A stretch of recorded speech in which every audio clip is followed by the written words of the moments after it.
Hello there. Here we are with Little House in the Big Woods, and we are on chapter 7, which is called The Sugar Snow.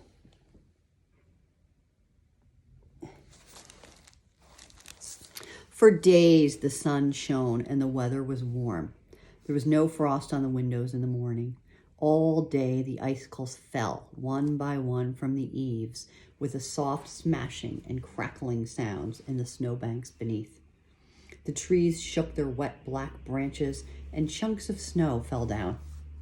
When Mary and Laura pressed their noses against the cold window panes, they could see drips of water from the eaves and the bare branches of the trees. The snow did not glitter. It looked soft and tired. Under the trees, it was pitted where the chunks of snow had fallen, and the banks beside the path were shrinking and settling. Then one day, Laura saw a patch of bare ground in the yard. All day it grew bigger, and before night the whole yard was now bare mud. Only the icy patch was left, and the snowbanks along the path, and the fence beside the woodpile. "Can't I go out and play, Ma?" Laura asked, and Mother said, "May, Laura. May I go out and play?" she asked. "You may go tomorrow," Ma promised. That night Laura woke up shivering. The bed covers felt thin, and her nose felt icy cold. Ma was tucking another quilt over her. "Snuggle close to Mary," Ma said, "and you'll get warm."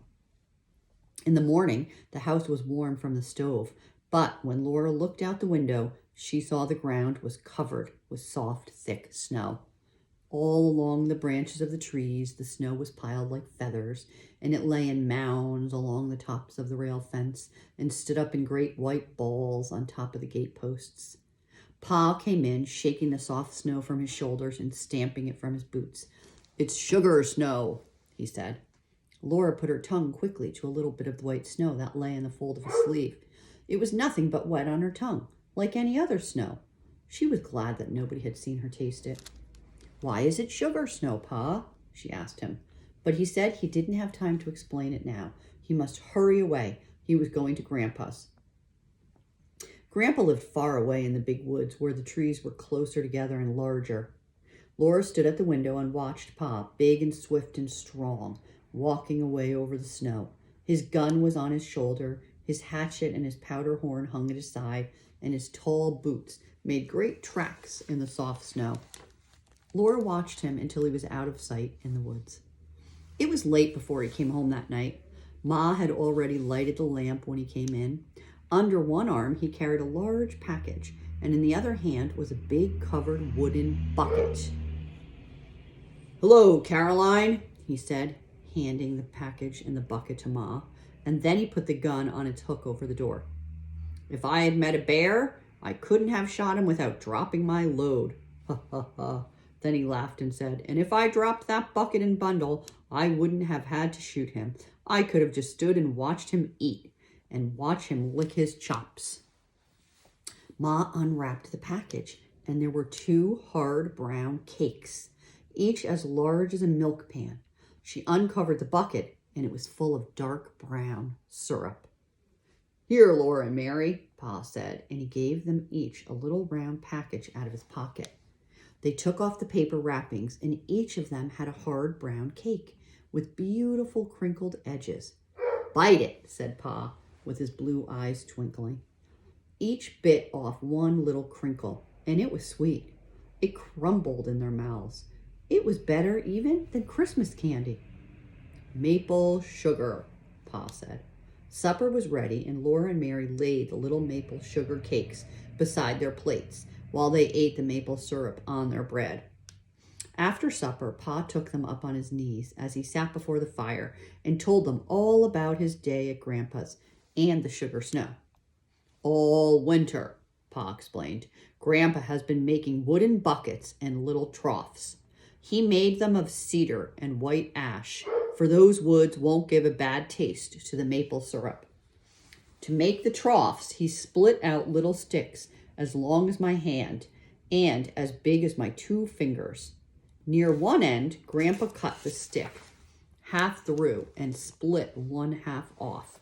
This left him a flat stick with a square piece at one end. Then with a bit, he bored a hole lengthwise through the square part, and with his knife, he whittled the wood till it was only a thin stick. He hollowed that out with his knife until it was a little trough. And here's what it looks like. So they had to make everything. I mean, they probably made that bucket also, and those little troughs.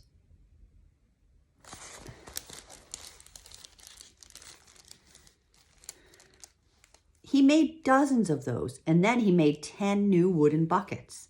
He had them all ready when the first warm weather came and the sap began to move about in the trees.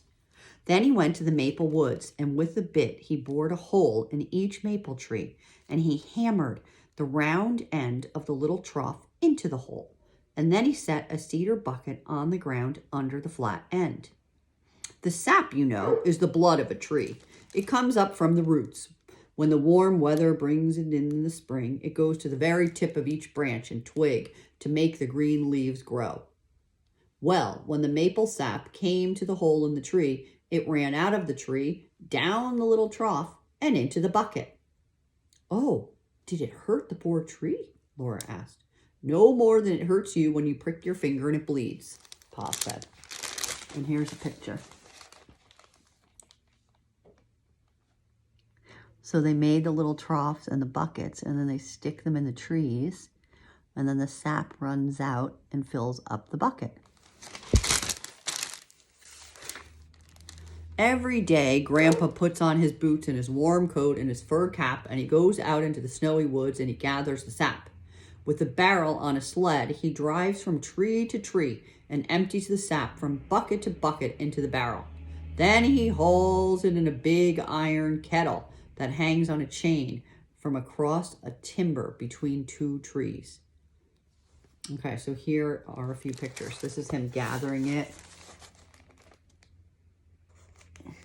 So he empties the buckets into that big barrel and then pulls it.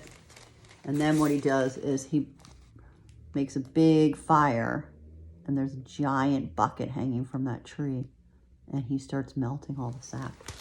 Let's find out. He empties the sap into an iron kettle.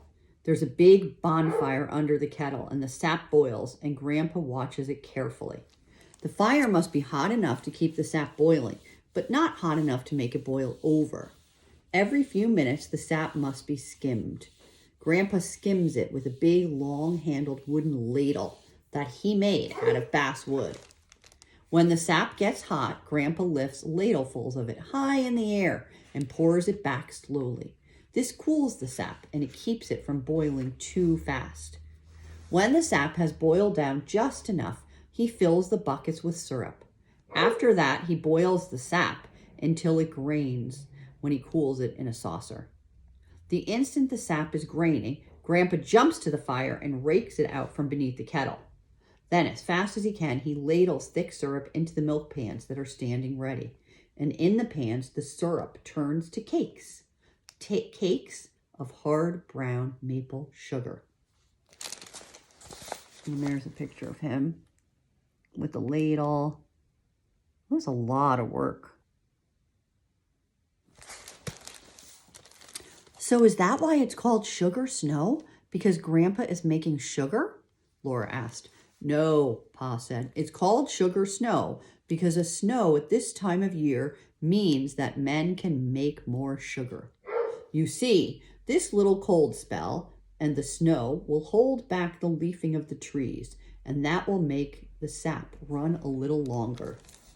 When there's a long run of sap, it means that Grandpa can make enough maple sugar to last all year for very common everyday use. And when he takes his furs to town, he will not need to trade for much store sugar. He will only get a little store sugar to have on the table for when company comes. Grandpa must be glad there's a sugar snow, Laura said. Oh, yes, said Pa. He's very glad. He's going to sugar off again until Monday. And then he says, we must all come over. Pa's eyes twinkled. He had been saving the best for last, and he said to Ma, Hey, Caroline, and there will be a dance.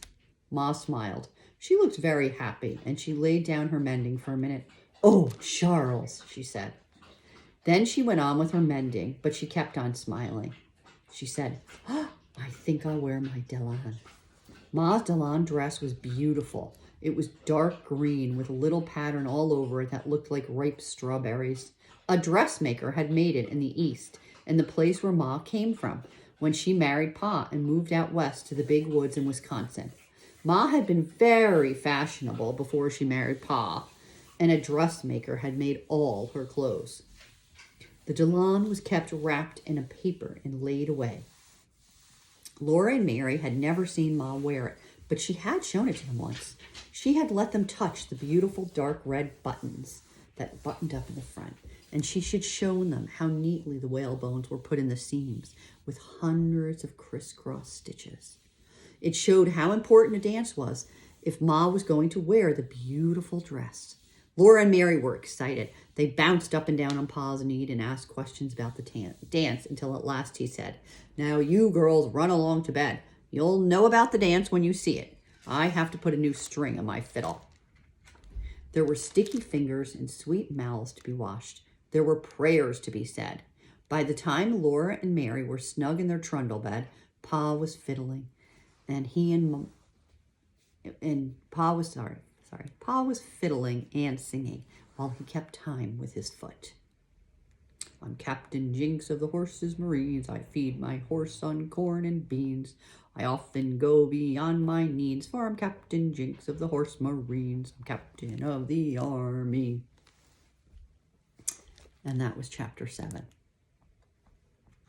And chapter 8 is called Dance at Grandpa's. So I'll stop and read that again because that's a little long. Okay, I hope you enjoyed that. Sugar Snow. See if you have any maple syrup at home. If you get maple syrup from the state of Vermont, a lot of times it is fresh out of trees like that. I know that they still make it like that in Vermont. So check around and see if you have any in your house. Okay, bye.